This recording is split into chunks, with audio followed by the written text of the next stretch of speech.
think you know Crazy? Let me introduce you to Phil Spector. Was Blur's 1997 hit Song 2 really intended to mock American audiences?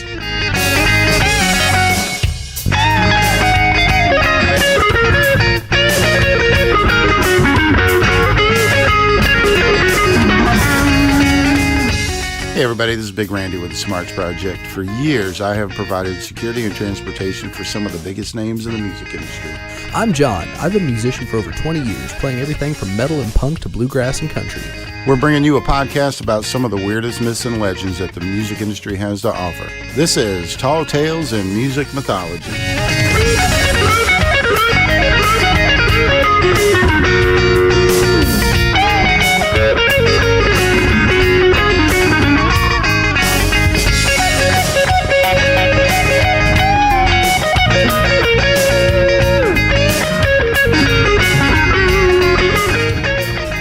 Hey, this is Big Randy with the Smarts Project. Welcome to the podcast. And now making podcasts out of pandemonium, Mr. Jonathan Glove. Hello, everybody. So apparently the authorities are ruling out criminal suspicion in the death of DJ Avicii, who died last week while vacationing in Oman. Avicii, whose real name is Tim Bergling, was found dead Friday in the Oman capital of Muscat. Am I saying that right? Muscat? I don't know. So I didn't even know where he died at. That's how little attention I paid to this story overall. So cause of death has not been released. Two postmortems were carried out, and we can confirm that there is no criminal suspicion in the death, Royal Oman Police told CNN. Avicii's parents, two sisters, and one brother are in the nation to repatriate his body this week, according to the police in Oman, a popular vacation destination in the Arabian Peninsula. So that was a big deal. That was one of those things like I can't really appreciate the music. But if I've heard of them, it's kind of like sports ball. You know, if I've heard of them, They're a big deal. Tiger Woods, I know who that is. You know, so the Avicii, I've heard the name, but I couldn't tell you anything. Yeah, he's definitely a big player in the ever increasing popularity of electronic dance music in the pop landscape, so to speak. Right. This one, I was skimming the Australian music rags, and believe it or not, this popped up on Australian music news. U.S. chain retailer Walmart has refused to carry Christian heavy metal band Stryper's latest record, Goddamn Evil, over concerns about its title. Oh, gotcha. So it's okay, I gotcha. Yeah. So Stryper frontman Michael Sweet has expressed his disappointment over the decision. Our new album, Goddamn Evil, is a statement that is needed in our society. We've seen evil rise to new levels, and this title is simply a prayer request, asking God to damn or condemn all evil around us, Sweet said. That's funny because my dad always says that he worked with some guy in his hometown when he was just a kid. I mean, probably 9 or 10 years old. Right. And he'd be up on the roof trying to fix something or whatever, and he'd hit his finger with a hammer or something like that, and he'd start yelling, "God damn this hammer!" And people would be like, "Whoa, bro, calm down. Let's watch the language." He's like, "No, I'm telling God to damn this hammer." And so nice back pedal, bro. Exactly. The odd thing is, of all the chains out there, we assume Walmart would be one to understand exactly what our point and purpose is. Unfortunately, not. It's frustrating to see something that's meant for good get misinterpreted and misunderstood, according to Sweet. Stryper rose to fame in the 80s with their debut album, The Yellow and Black Attack, becoming the only Christian band ever to have two songs on MTV's Top 10 simultaneously with their singles Free and Honestly. And gotcha.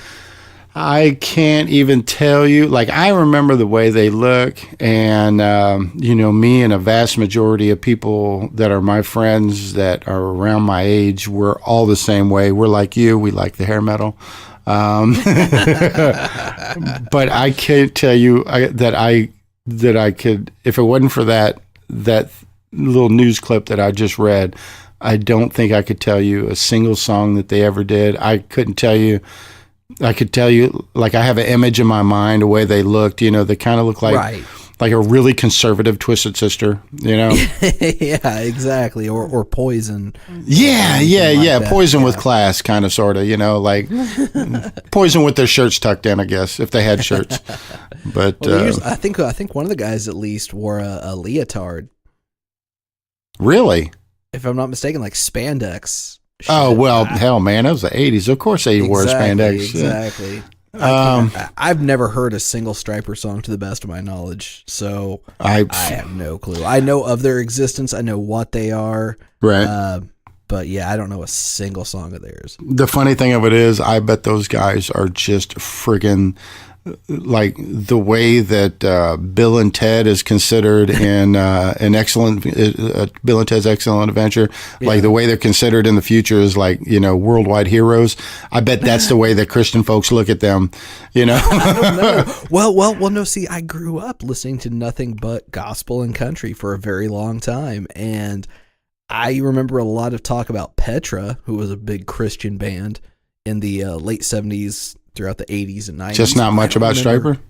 I don't remember anyone in a church setting in any capacity like that ever talking about Stryper at all. I never heard of it until I was watching like I Love the 80s on VH1 or some shit like that. Oh, geez. Oh, that's funny. So, yeah. But I knew about, I knew about all these other Christian rock artists. So yeah, I could feel your finger quotes going up whenever you said that.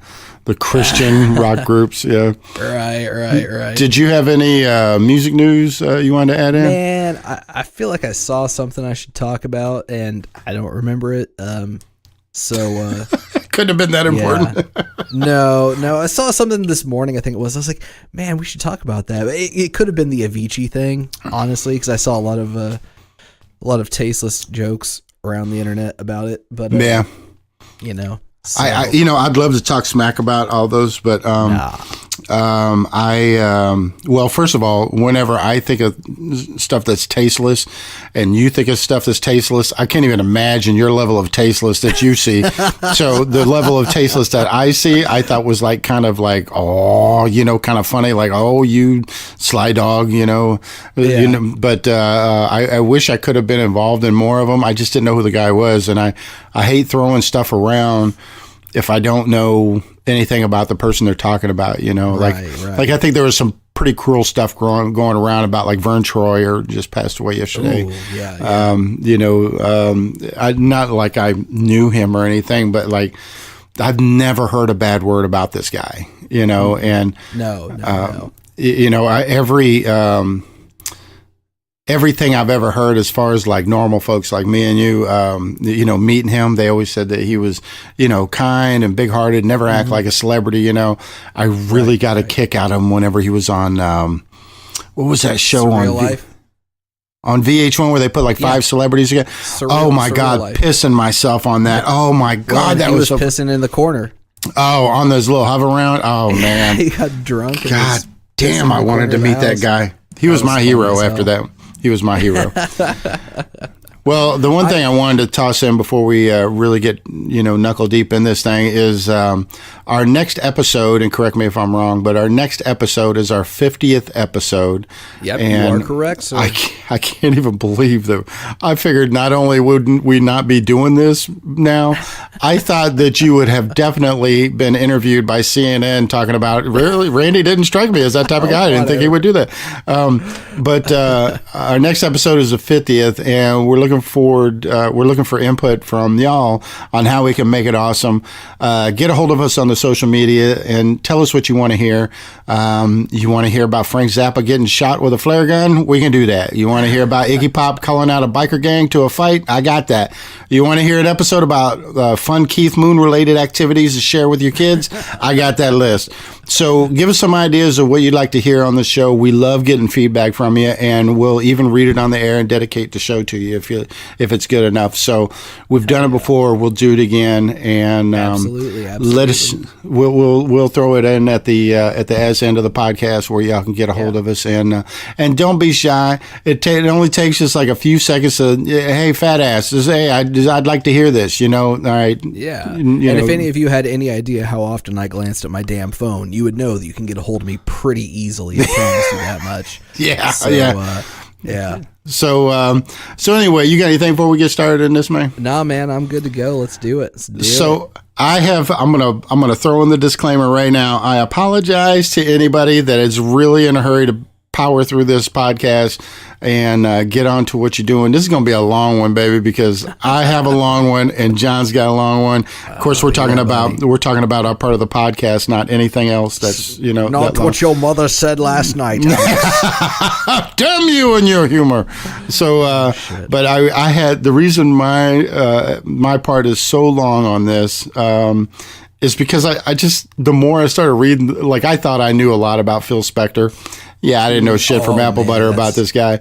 And such a fun topic. That son of a It bitch. really is. And honestly, man, before I get into this, I never really had any exposure. Like, you have brief exposure, like bouncing in bars, you have brief exposure to little run-ins with crazy people every now and then, but it's usually it's like anywhere from like a couple of seconds to maybe 2 minutes, and that's really about it. It's not, bars aren't really that good of environment to sit down and have a conversation, so you have a limited engagement, Yeah. So it depends on the bar too. I mean, like some bars are quieter than others. Some bars, sure. Not but, so much. But that was really the only kind of exposure I had to crazy people.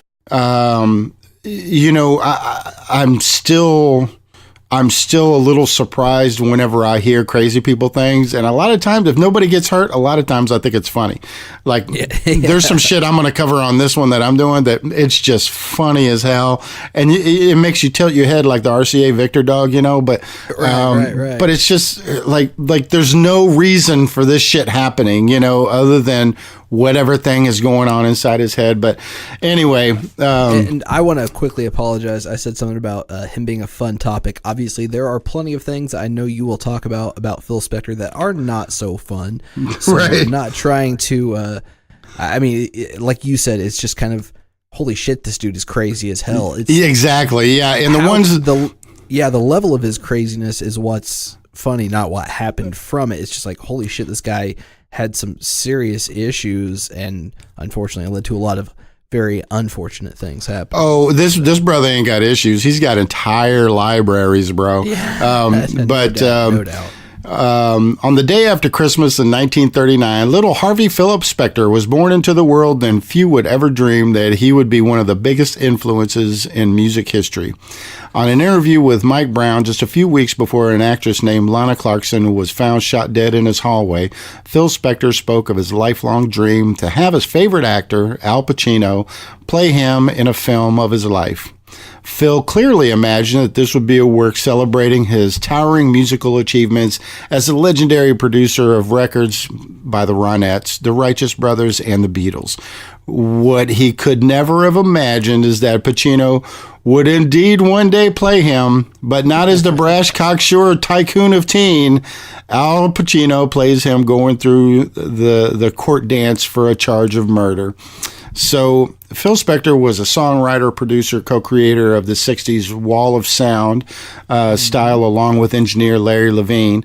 And this next couple of sentences is just for folks that aren't familiar with what Phil Spector's done in his past. But he was... He once described his technique as a Wagnerian approach to rock and roll, little symphonies for the kids. That was his quote. And I'm so proud of you for pronouncing Wagner correctly. Look, man, I'm going to tell you something. I actually wrote a note and highlighted that in a separate color. Like, okay, dumbass, read this to Ray. I learned it good. So You done learned it. That's right. I ain't as dumb as I look. It was also called the Spector Sound by people who knew Phil and was in earshot of him. And we'll see in a minute or two, the wall of intimidation was a more suitable way to describe what Spector influenced after about 1970 or so. That wall of sound is just insane from a recording techniques perspective. It's crazy as hell. Yeah, and I don't know shit from Apple Butter about engineering, and the more that I read into it, I actually got to a point I was like, you know what? This is some shit I don't really need to know about to finish this article, you know? Yeah, because, I mean, you get to the point where people start talking about, oh, hey, I didn't like the sound of this microphone where it was in relation to the cone of the speaker, so I took it and I rotated it 90 degrees, and that completely changed the sound. It's like, what the hell are you talking about? Are you kidding me? Like, Right. That's how, I remember listening to people, or reading people talking about this shit. It's like, oh my God, that's insane. Like, the fact that you know all of this, that's just amazing. Right. What kind of savant like talent do you got that, makes you differentiate? Yeah. It's crazy how much goes into recording. Like, when I first was learning about that, I was like, holy shit, this is insane. I would have never guessed there was that much to it. I figured just, oh, hey, put a microphone in front of it and call it a day. You know what I'm saying? Like, see, that's what I thought until I started hanging around like Joe Carell and John Mathis and guys like that, like at Mansion Studios and whatnot. And I watched those guys, and anybody that knows anything about Joe Carell, he's a real shit hot engineer. And this guy, I bet you he has as many microphones as the average American does underwear. Yeah. Oh, I'm sure. And dude, some of those microphones are insane. Like Royer microphones in particular, which are like holy grails of recording microphones, are easily $2,000 to $10,000 a pop. Shut your face. No, I will do no such thing, sir. Damn.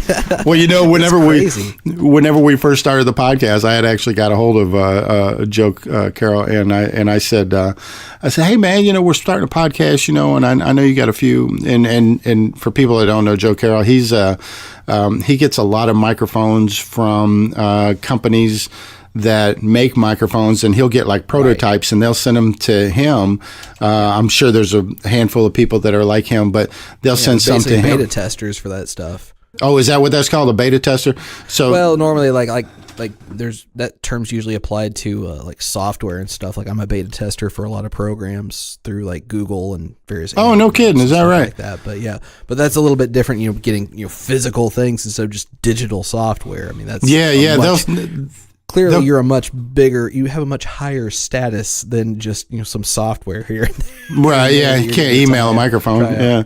Yeah, exactly. But they'll come up with prototypes, and I don't know how many they'll come up with, but they'll send him one, and it'll be for free, and it could be a couple of $100 mic, or it could be a couple of grand mic, and they'll have him test it, but then he gets to keep it, So I knew this much about him whenever I met him, and so whenever we started the podcast, I guess it's been a little over a year ago now, that almost a year and a half now. But But anyway, whenever we first started the podcast, I got a hold of Joe, and I was like, "Hey, bro, I know you got a lot of mics. You willing to let one of them go for a short, for a little bit?" And he's like, "Oh no, I don't even have enough." And I'm, what are you talking about? You work for a studio. You probably have 1,000 mics there, and then all these prototypes you're keeping. He's like, "Oh no, I don't even have enough for doing what I still need like another dozen mics." I'm like, "Oh God, he's a mic hoarder."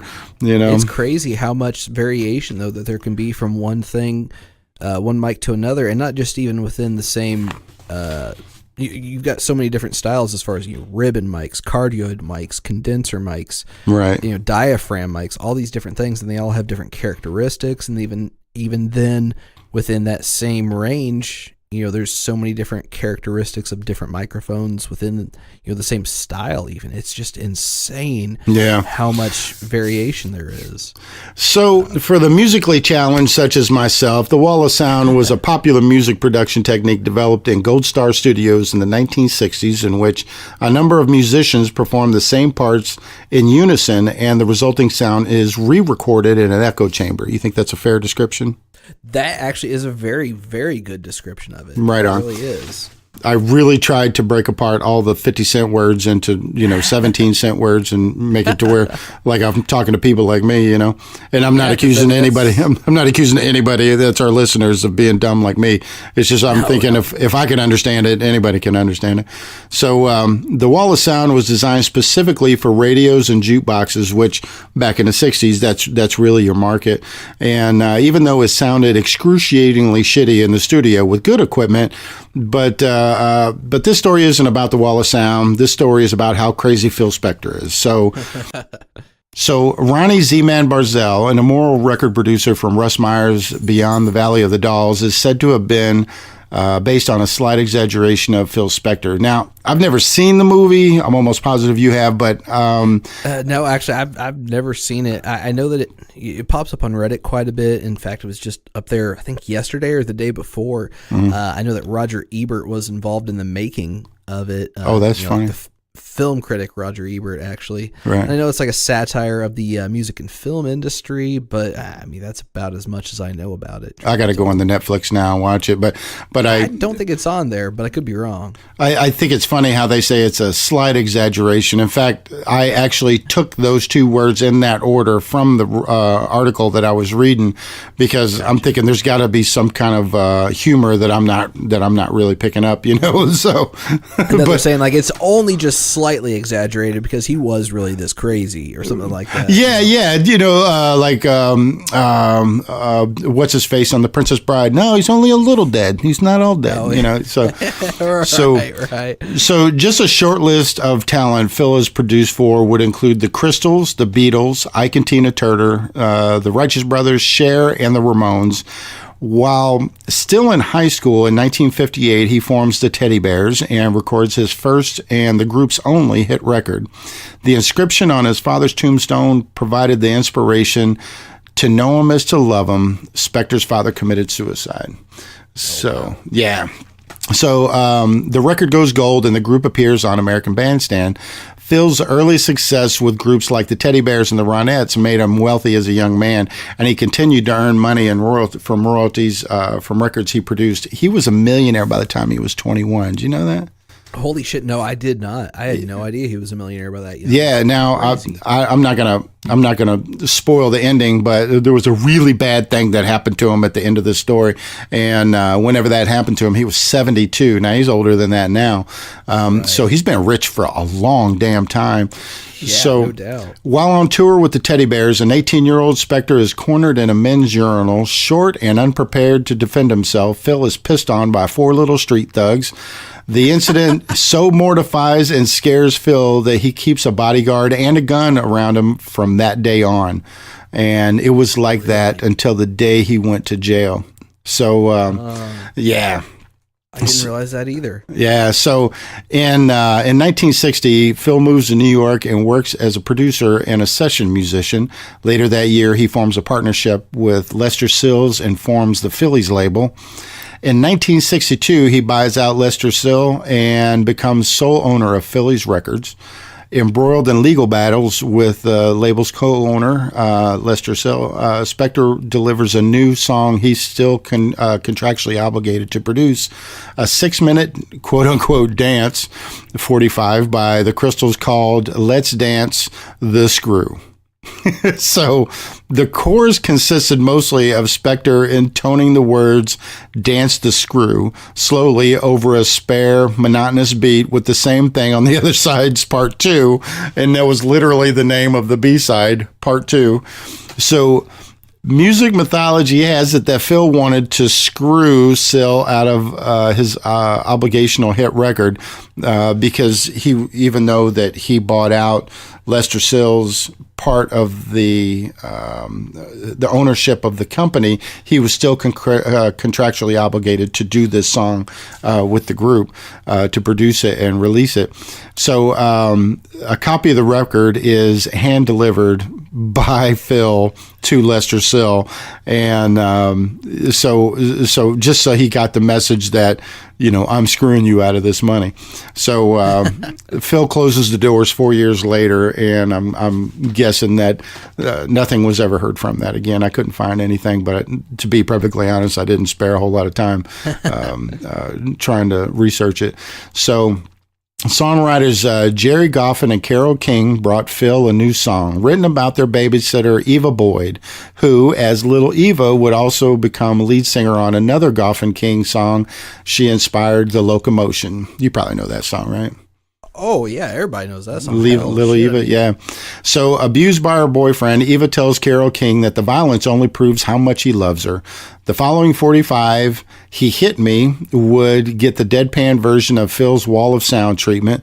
The group who recorded it, the Crystals, hated it. And so did the American listeners, with public outrage causing the single to be pulled almost immediately. So, in 1969, and really, I was kind of on the fence about putting that little fact story in, but it's kind of like, you know, his issues that he has with relationships with women. That's kind of like it's okay to encourage a woman to put out a song saying, no, it's okay that he hit me. That proves that he loves me, you know, so that, Jesus. Yeah, it's kind of like, oh, you're that type of guy. Oh, okay, cool. Right. So in 1969, Phil has a cameo role in Easy Rider. Totally forgot about this. Easy Rider is one of my favorite films ever. Yeah, and I totally forgot about this. So it was right about this time that Phil became a bit of a gangster, at least in his own mind. Phil carried a pistol everywhere he went, everywhere. But this started long before he changed into a pocket-sized gangster. So although there weren't any lines for him to memorize, Phil's role was a rich character in a Rolls Royce buying a couple of bags of Coke from Peter Fonda at the base of a runway. And you know, there wasn't any lines to memorize, but it's probably a good idea because really the only sound you can hear is the planes going over, because it was really at the beginning of the landing pad, you know, of the runway. Gotcha. Yeah. So I haven't seen the movie in probably like 15 or 20 years, so it was kind of funny watching it again. At least that little clip, you know. So he also appeared one time in the 1960s sitcom I Dream of Jeannie. So I didn't realize that. The attention he got from his appearance in movies and in the movie and on TV did nothing to make him stop carrying a pistol with him everywhere he went. Time Europe reported that Phil walks around his new estate in Alhambra, California, every day in complete darkness, wearing nothing but a Batman costume. So. Although it's not immediately known if he did this to be scary and intimidating like Batman or to show his endearment to Adam West. So, oh my God. Oh yeah, and this was after the 1966 airing of Batman. So this isn't like the cool Batman, you know, like right, no, I'm Batman. Campy like boom kapow. Yeah. Batman. So in 1970, Phil produces several tracks on the Let It Be, the Beatles' final album. In 1972, he wins a Grammy for Album of the Year as a producer of the live triple album, The Concert for Bangladesh, which that's the one that George Harrison put on. Yeah. Okay. So there's a few little stories that for somebody with my limited talent, it was really hard for me to stitch this into the story instead of having a shit ton of facts and figures at the end of it like I normally do. Gotcha. But I'm doing my best on it. So in 1973, John hired Phil to helm the record of rock and roll cover songs. Phil habitually arrived to the studio late, high on amyl nitrate, wearing elaborate costumes like one night, and they would always record at night. And for anybody that's not familiar with the music industry, there's two reasons generally why people record at night. First of all, performers in the music industry love to sleep whenever the sun's up, and they rarely get up before 9-10 in the morning, physically awake, and they physically don't get out of bed until 2, 3, 4 in the afternoon. So it's just easier for them. It conforms easier to their lifestyle, but. Another reason is that it's cheaper to get a recording studio at night because really not a lot of people want it. Yeah, so exactly. So Phil habitually arrived to the studio late, high on amyl nitrate, wearing elaborate costumes. So, like one night he would dress up as a surgeon. The next he would show up like a karate expert with a gi on. Yeah, and like this is okay, like he would walk around with like a white gi and a black belt and dress shoes, with an ever-present pistol tucked in his hip holster. So Phil and John Lennon outdrank each other, spar verbally, and scream at each other other over the confusion of Phil's whacked out production. One night, for a prank, Spector fired the gun in the middle of the control room, just inches from John Lennon's ear. Enraged, John Lennon yelled, quote, "Phil, if you're going to kill me, but don't fuck with my ears. I need them." Which, oh my God, that's insane. That's kind of ballsy. I mean, really, to say that, you know. So another time, Phil pulled his gun and chased John Lennon through the hallways of the studio, screaming threats at him. When Phil later disappeared with the master tapes, John Lennon's label, Capitol Records, had to buy them back for $90,000. Oh my God. Yeah, this is after John Lennon paid for everything. Like, I'm hiring you to help me do this. Right. So he had no right to keep the masters in the first place. So the rock and roll album, which Lennon called Jinxed, finally came out in 1975. John later said of Phil, quote, "I'm fond of his work a lot. His personality, I'm not so crazy about." So samples from the session can be heard on Lennon's anthology box set and on bootlegs. During these sessions, Phil is also seen waving a handgun around, threatening longtime Beatles roadie and associate Mal Evans with it, and eventually shooting it into the air, which was a totally different episode of him shooting it in the control room that I was talking about before. Oh, shit. Seriously? That's a different one. Oh, yeah. Oh, my God. Yeah. So another cool story comes from the detriment of Leonard Cohen in 1977. The unlikely pairing of introspective songwriter, poet Leonard Cohen with Phil Spector got off to a pretty inspiring start. In 3 alcohol-drenched weeks, they wrote a dozen songs together. But once they entered the studio, the drinking buddy vanished. So arguments about the songs and arrangements turned violent.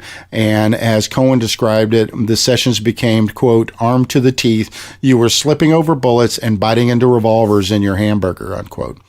Now, I'm almost positive that is a euphemism and not right. So metaphorically speaking. Right. So one night, Phil grabbed Cohen around his neck with his arm, a bottle of Manischewitz in one hand and a revolver in the other. Shoving the gun against his neck, he said, "Leonard, I love you."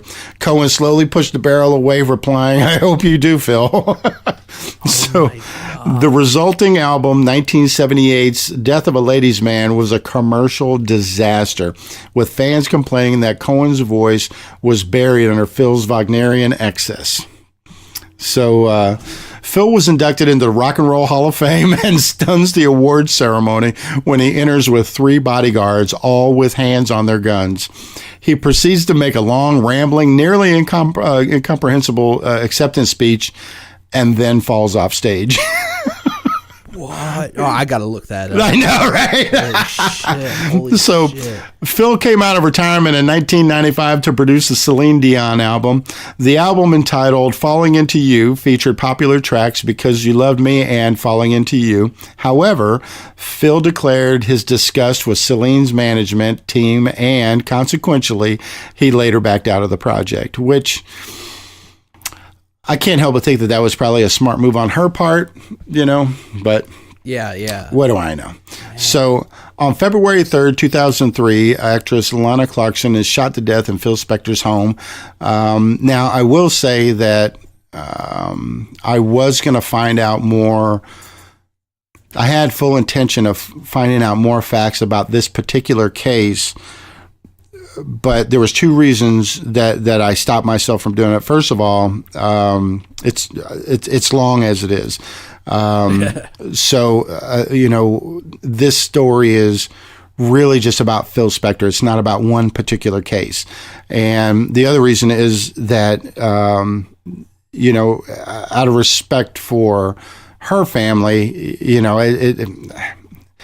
details, like to learn the title of a story is one thing, to learn the details is another thing, and really there's a lot of stuff that's, you know, was his word against somebody else's word and blah blah blah. So it's just really and the bodyguard's word. I mean, and the driver and all this other. So I just really didn't even want to get into all that. It's just you know, the body of the story is about him being crazy, and to find out that, you know, he shot some chick in the mouth. Okay, not a lot of sane people are going to be doing that, you know. No. So With that said, it was shortly after this a few of the most famous names to ever work under the Phil Spector name came out to speak about their experiences with Crazy Uncle Phil.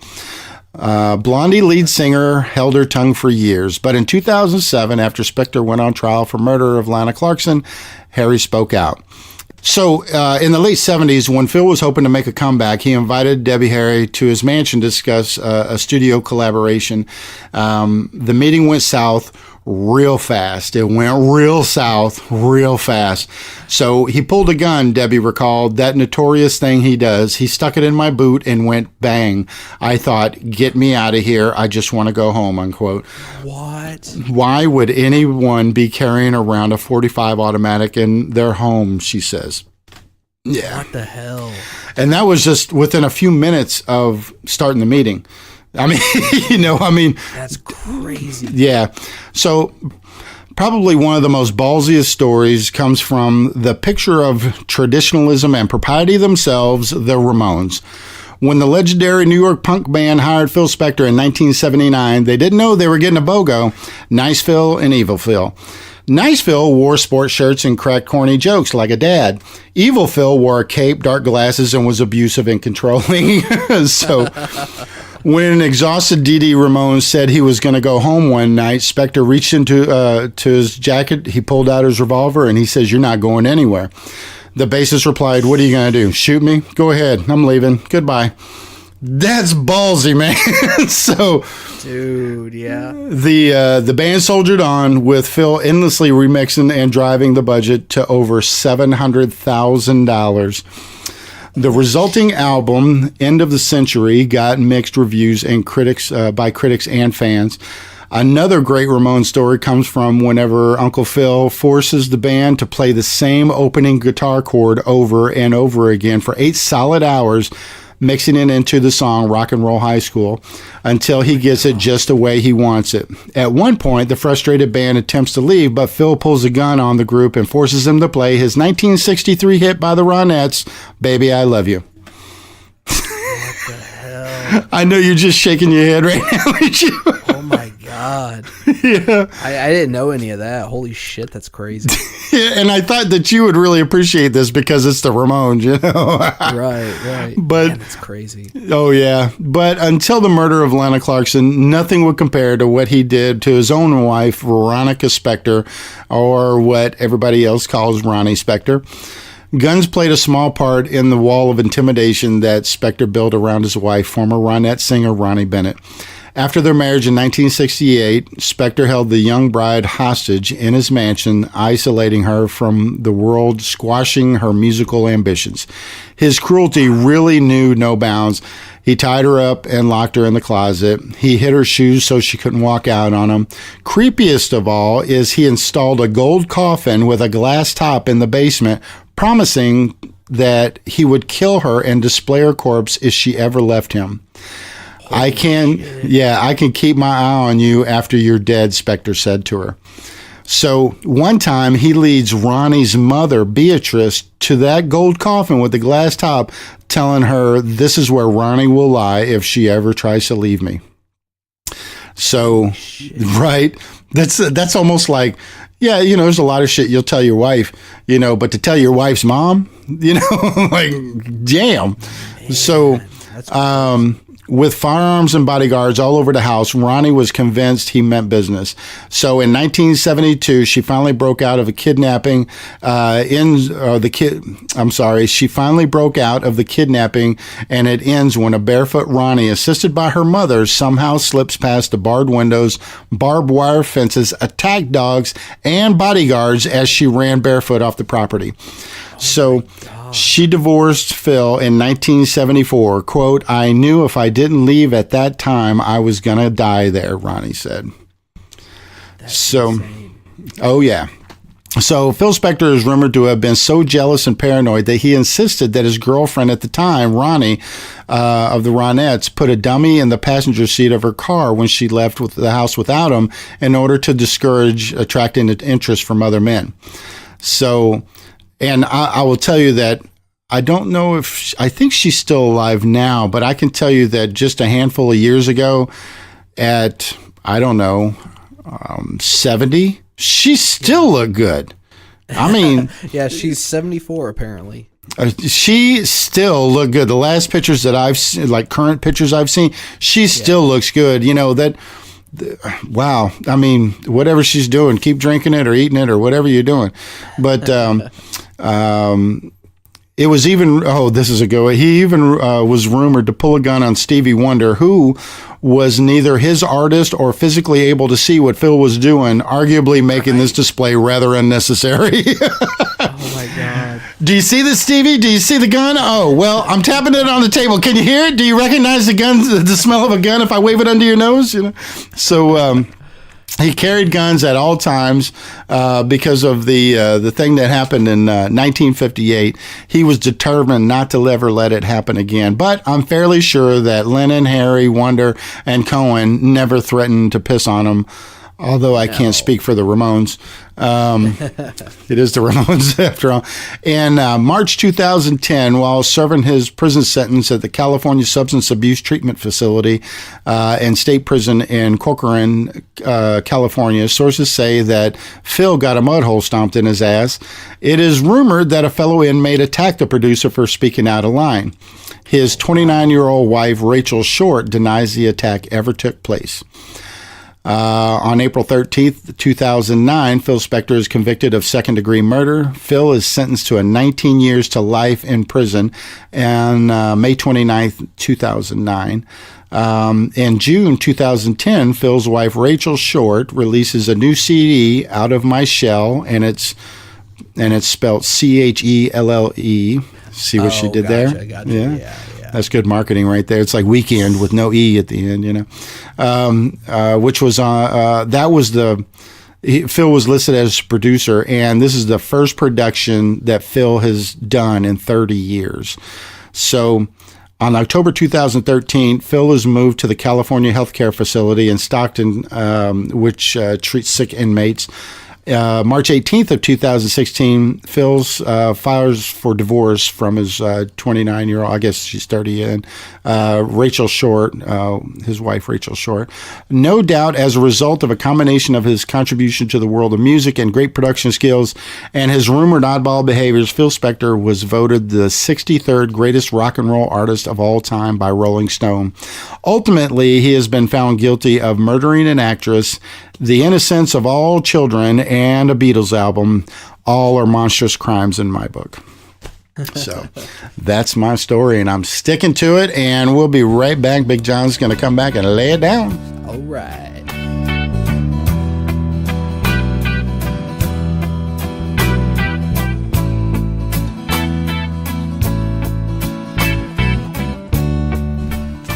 And we're back. And it looks like I'm focusing on a UK band for the second week in a row. You know, last week we had Manic Street Preachers, of course, and you know what? After the 50th, maybe I'll do a Beatles story that I've had squirreled away for a while. Make it 3 in a row. You know, nice. We had a 50th episode to break it up. I don't know. We'll see. But Blur, the band that I'm talking about today, is a band that never really caught on too much in America. Most Americans probably only know the band because of the song I'm talking about today, Song 2. Although many might only know it as that Woohoo song that was in the Starship Troopers trailer back then. Yeah, that's how I knew it. Yeah, exactly. And I mean, it's also been in an absolute shitload of commercials, such as for BMW, Nissan, and Intel for one of their Pentium processors. Back in the 90s. Yeah. And various video games like FIFA, popular soccer or football for those outside the U.S., of course, game series, and on Rocksmith as well. And I think it was in one of the Guitar Hero or Rock Band games. It's been in a lot of places, obviously. I personally had never heard of the band and only knew the song from that aforementioned movie trailer and alternative rock radio stations until a friend let me borrow the self-titled CD that had the song on it, and it was either 98 or 99. I can't remember exactly the time frame. I want to say it was summer of 98. And I ended up loving the whole album. And it was, like I said, their self-titled album. Songs like Country Sad Ballad Man, On Your Own, Chinese Bombs, and the first single that was released from the album, Beetle Bum, were all amazing songs in addition to Song 2, of course. Not too long after I was introduced to the band, singer Damon Albarn's, quote, virtual band project, Gorillaz, began, which interested me further in both him and Blur's music in general. And Gorillaz, have you ever heard of Gorillaz before? Oh, absolutely, yeah. Okay, gotcha.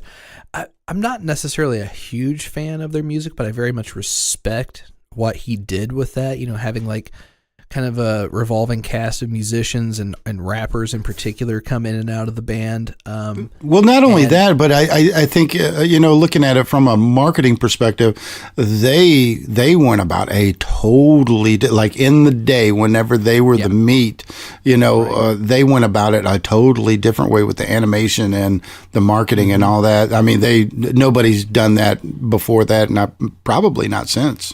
Not to that degree, especially. I mean, it was very interesting, that take on that. I didn't even see them do like television performances until I want to say like the late 2000s, maybe early 2010s. So they really kept up that facade very well for a long time. And I didn't know this until today as I was finishing up my research. Tina Weymouth from Talking Heads actually provided the vocals of the bassist in the band for quite a while. Really? Yeah, I did not know that. So, and I love Talking Heads. I love Talking Heads. But yeah, and I've noticed recently that some of this newer hip hop that's coming out these days, especially the more pop oriented hip hop, seems to carry pretty decent influence from Gorillaz. So I just think that further cements Damon Albarn's status as quite a visionary artist, really, so to speak. But we're not talking about Gorillaz today. I'm talking mostly about Blur here, so I'll try to get back on that subject, so to speak. So despite the band's lack of widespread success in the U.S. outside of this one song, they were absolutely huge in England throughout the entire 90s. Even their 1991 debut album, Leisure, was declared by one prominent music journalist to be a better contender for Album of the Year than Nirvana's Nevermind. Whoa. Yeah, I've read this story sometime in the past few years, but despite trying to Google every combination of words I could think of, I couldn't even find what magazine it was set in, much less let alone who said it. I do, however, remember the journalist admitting he was wrong years later. It was like 25 years. Yeah. It was like looking back at the 25 songs of 1991, because it was 25 years later or whatever. I remember them talking about that and the guy being like, yeah, I was probably wrong on that one. But apparently Blur frontman Damon Albarn would completely agree, stating in a 2010 documentary that the record was, quote, awful, and furthermore quoted as saying, thank God that was a time when you could make a record that wasn't right and not be discarded the next minute.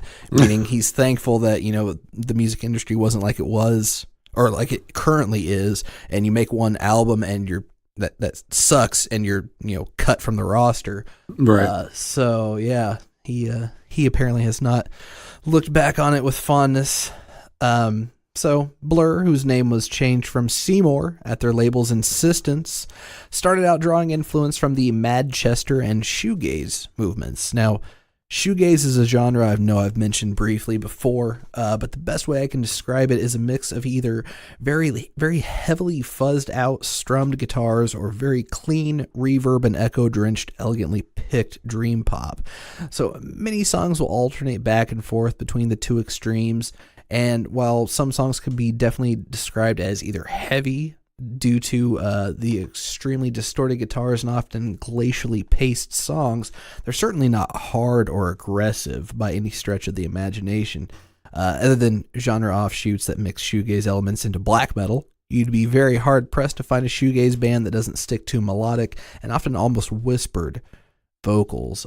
Lots of wispy female vocals, especially the more dream pop-leaning bands and stuff like that. So it's a genre that, despite its very insular nature, is pretty listener friendly for the most part.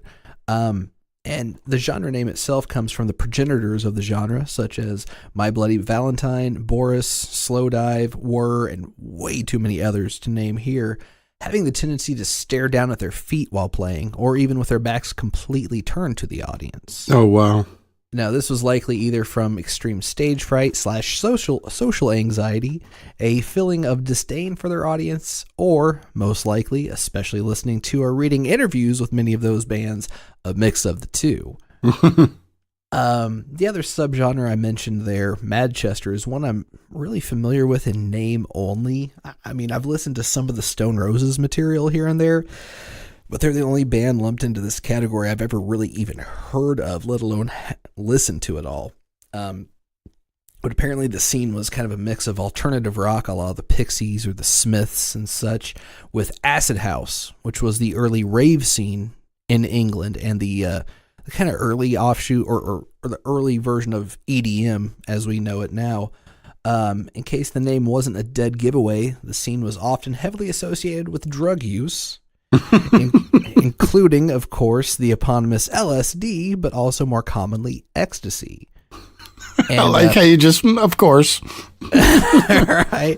Well, I mean, it's called acid house. Like, why do you expect that acid came from the name? Yeah, exactly. Right. The red cap of milk. No. Let's talk about hydrochloric acid here. No. Right. Clearly, they're not involving chemistry in a research regard, other than recreational shit. Right. But participators in the scene are often called part of the E generation for ecstasy's particular ubiquity within it as well. So, but as always, I digress from the main story.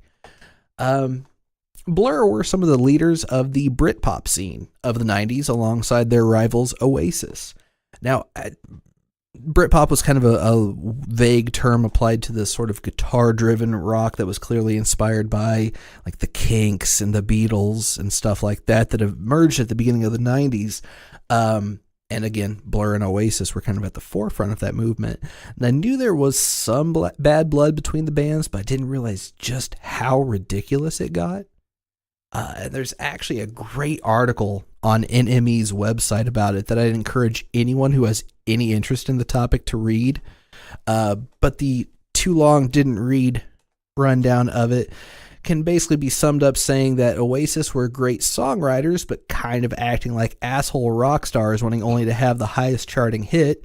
And Blur were also great songwriters, but a bit more focused on artistic merit to the point of being borderline pretentious dicks. Oh, geez, man. Don't sugarcoat that shit. Just come out and say what's on your mind. No, and I loved both of these bands. Well, I like Blur a lot better. I'll get into that a little bit here. But I mean, it's the truth. You just read about the history of these two bands, and there's no way neither band comes off smelling like roses. Right. Basically, is the best way I can describe it here. And that's, that's my honest summary of it is, yeah, both bands had merit, but both bands were also kind of dicks to each other. So, Right.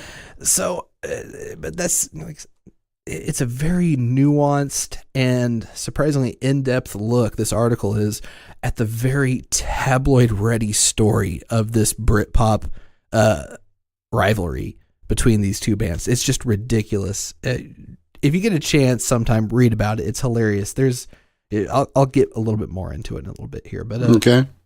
Blur continued to evolve their writing, resulting in classic albums such as the unfortunately gloomily titled Modern Life is Rubbish and the more ambitious Park Life, which were released in 1993 and 1994, respectively.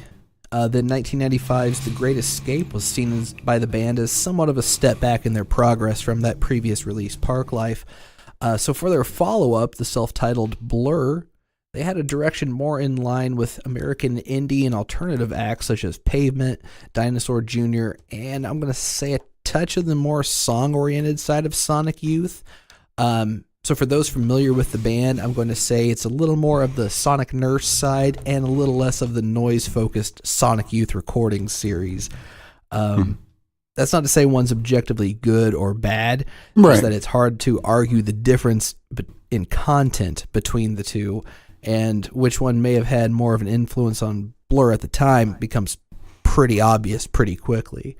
So this stylistic departure was at Graham Coxon, their guitarist's, insistence. He is quoted as saying he wanted to write music that scared people a bit again.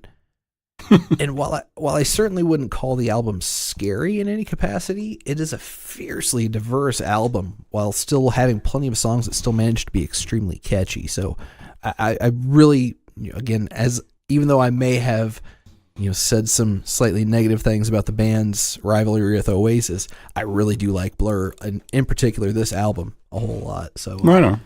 I know it seems like I'm maybe quick to rag on a band a lot of times, but I really do admire them, and I think that they don't get the same level of near universal critical acclaim that other bands get from this era. Specifically, like the equally solid and beloved Radiohead, who was releasing albums around this same time. And I feel like Blur is definitely a band who very strongly deserves some respect for the music they made in this genre. And even though I first heard the band through this song 2, I remember seeing yet another classic Spike Jonze directed music video a few years later that they did called Coffee and TV, which is one of my absolute all-time favorite videos. It features this... it's hilarious to try to get a mental picture of this. It features a dancing, discarded milk carton trying to find guitarist Graham Coxon. Oh, damn. His character has supposedly gone missing, and his face is on said milk carton. It's hilarious, dude. It's so funny. Maybe it's just because I remember seeing it during that era there, and it's just kind of a, well, you just had to be there kind of thing. But I love that video. It's hilarious to me.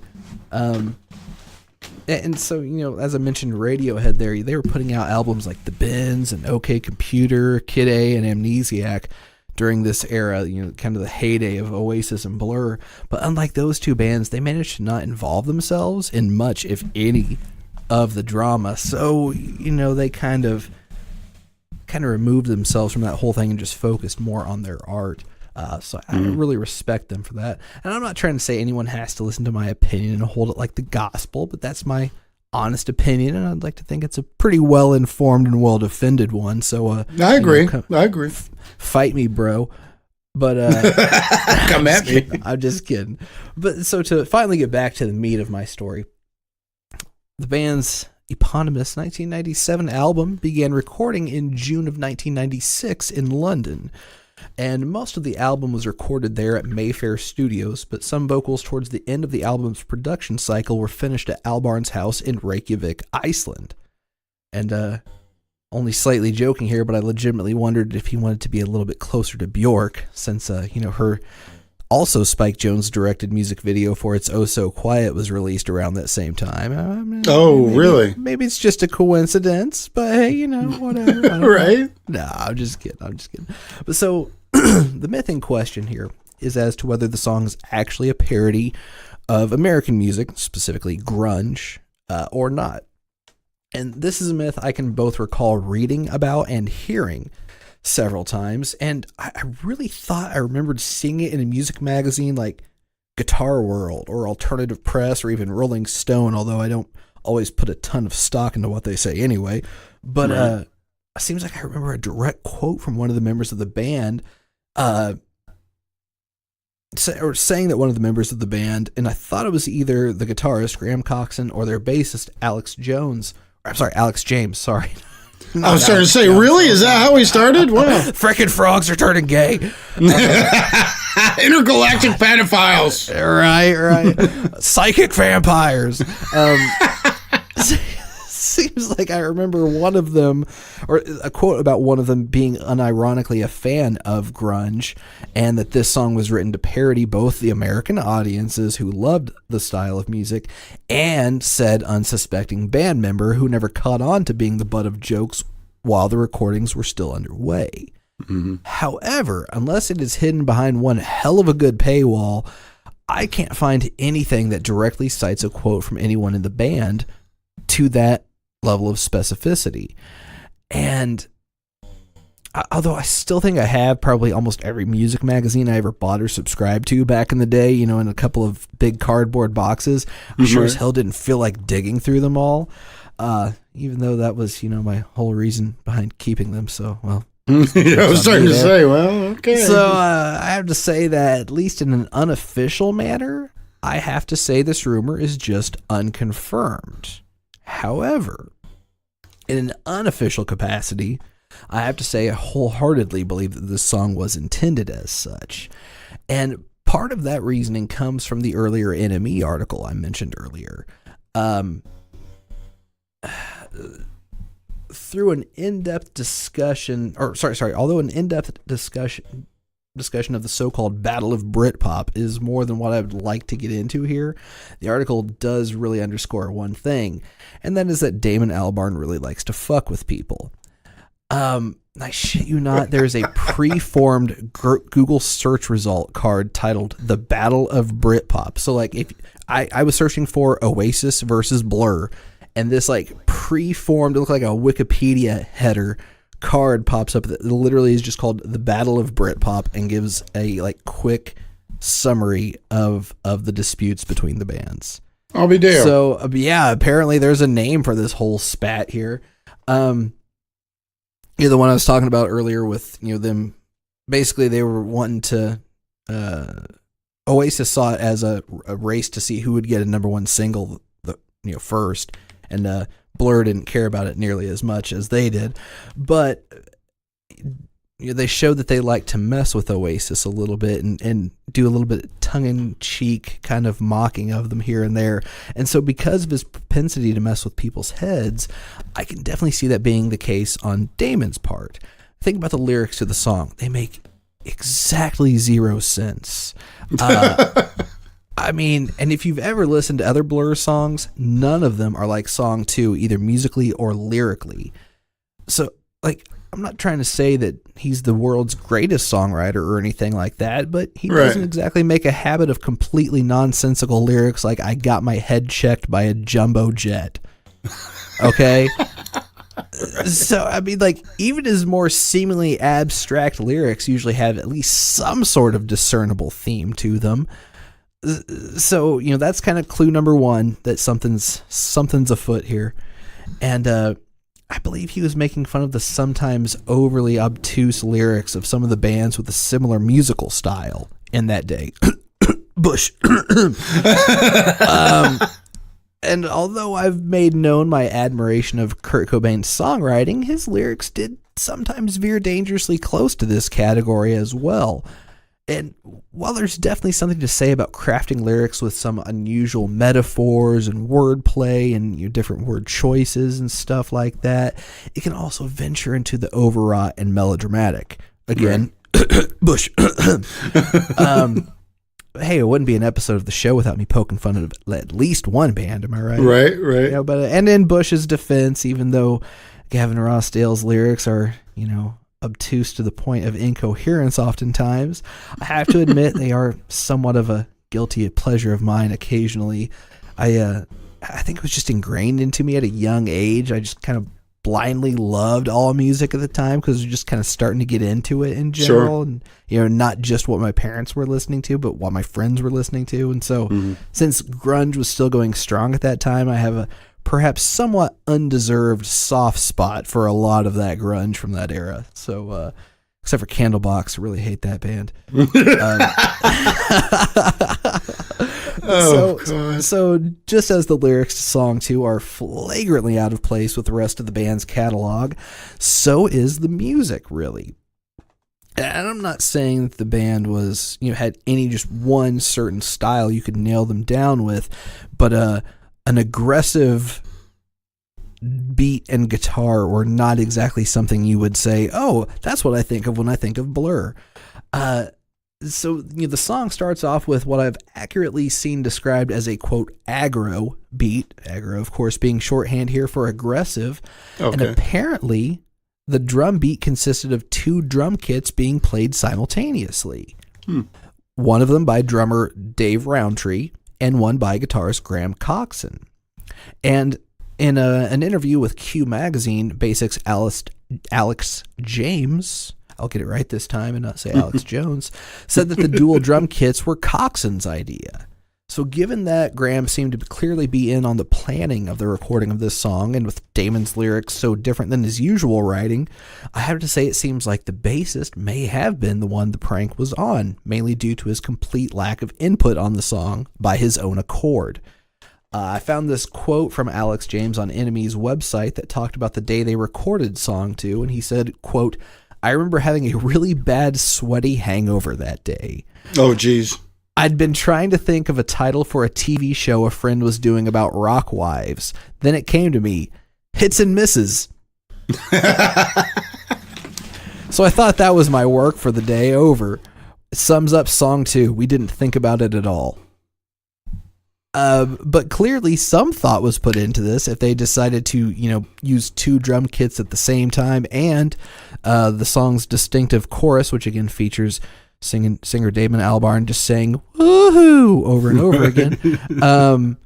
This, if you listen to it closely enough, it's actually distorted bass is playing the lead line, and the guitar is just strumming the same octave over and over and over again, the entire chorus. They actually apparently recorded Alex James's bass part twice, although he claims he has no recollection of them recording it twice, and didn't realize it until the producer, Stephen Street, told him about it years later. But really, I hate to get all, scientific about it. And, at the risk of sounding like a trailer park Neil deGrasse Tyson, I don't know if trusting the memory of an artist is the best bank of knowledge to go to for a particular incident that right, may or may not have involved their life.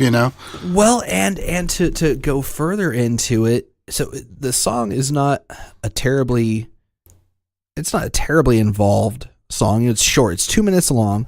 And what's interesting about this song is all the twos involved. It's the second track on the album. It's 2 minutes long, 2 minutes, 2 seconds long. It has 2 verses, 2 choruses, and it ended up being number 2 on the UK charts.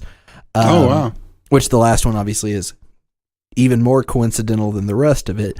But the thing is, he may not have realized that he recorded his bass parts twice. They might have just been like, hey, we need to get another take. And he didn't realize that they were going to be using both takes. True. That's another possibility too. That's I couldn't find anything that said that one way or another. I just thought of it just now. So, it's entirely possible he didn't even realize that he had 2 recordings stacked on top of each other. Right. So, short story, very, very long. I feel the song was meant to slightly mock the bassist as well as American audiences, but I can't find official confirmation anywhere, so I'm going to go with my gut feeling and say that this is probably true, but from an official standpoint, nothing I could really find that nails it down as, yep, that's definitely it, set in stone, cut, print, go home.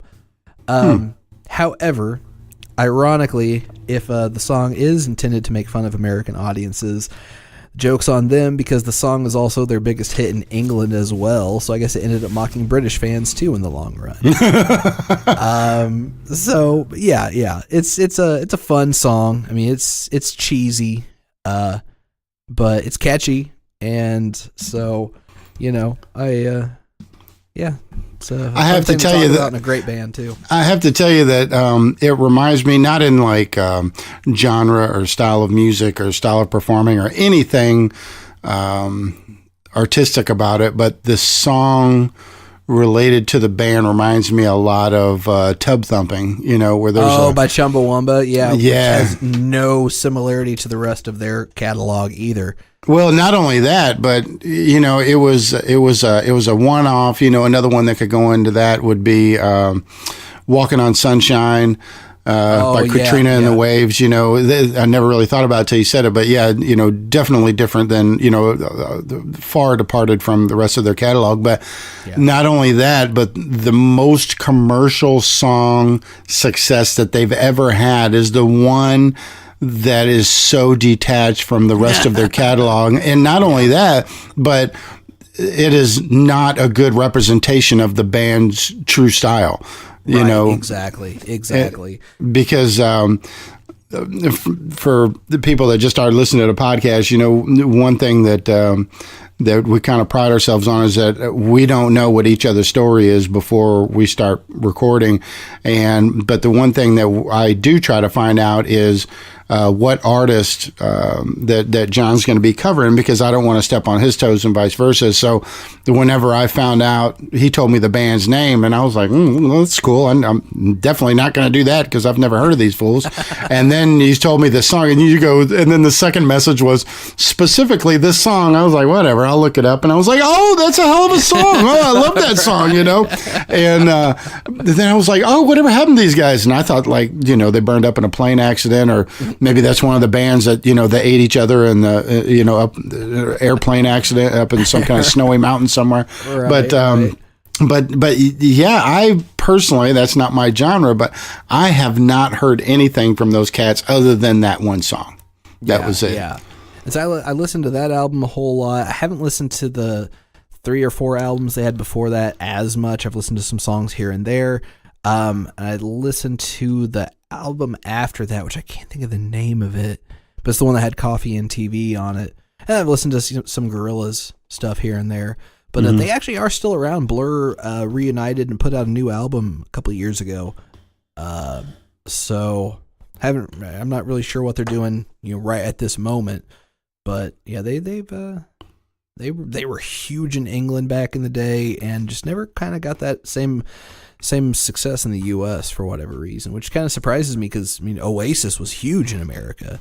Yeah, that long running joke about some douchey looking guy with a guitar and says, "Oh, anyway, here's Wonderwall."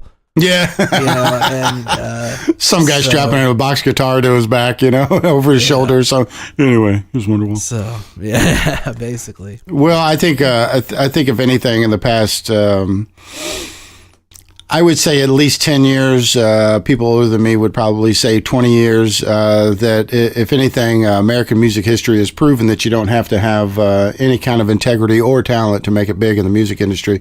So sadly, that's true, especially on the pop forefront. I mean, yeah, that's for sure. But just hit factories with a pretty face in front of them. That's basically and unfortunately, I think as long as there's greedy record executives that we're never going to get rid of, the hit machines that, right. I mean, you hear about, especially after Prince died, people in the music industry always heard, the mythology going around Prince's vault, right.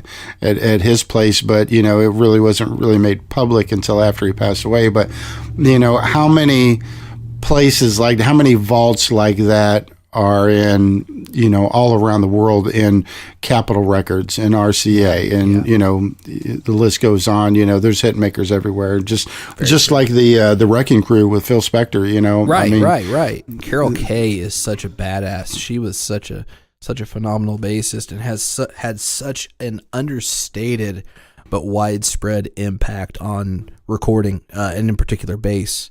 Yeah. Recordings throughout the years. It's just crazy to know how much influence she's had.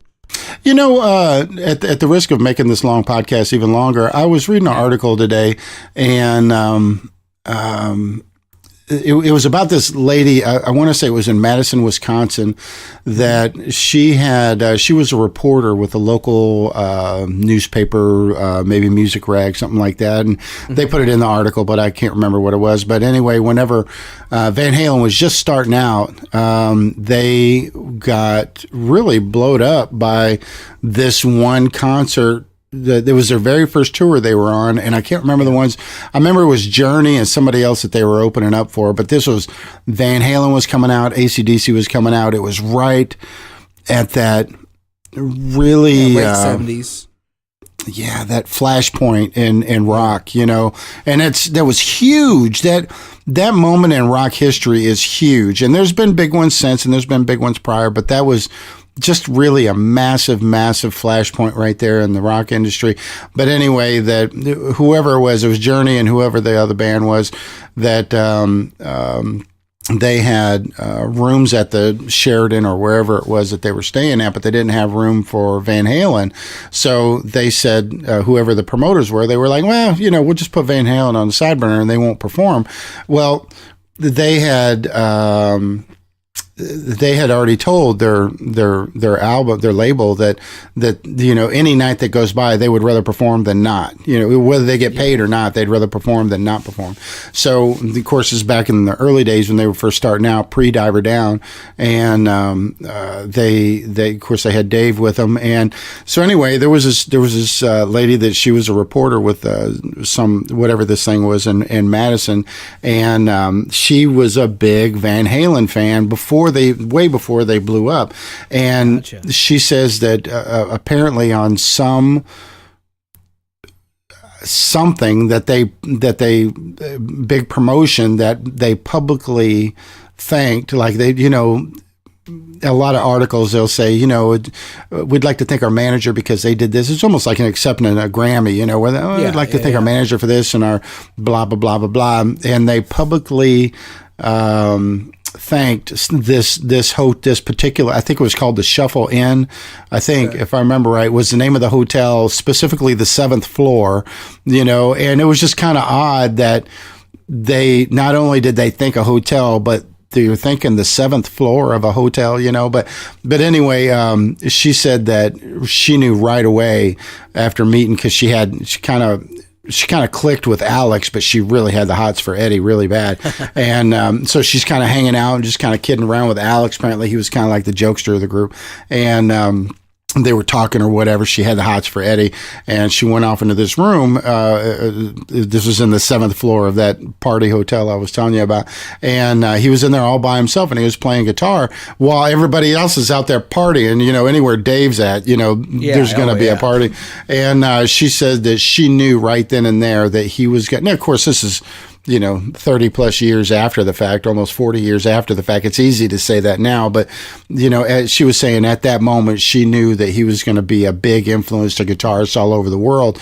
Right. And now looking back, you see really the influence that Eddie's had over people like you, namely people with talent.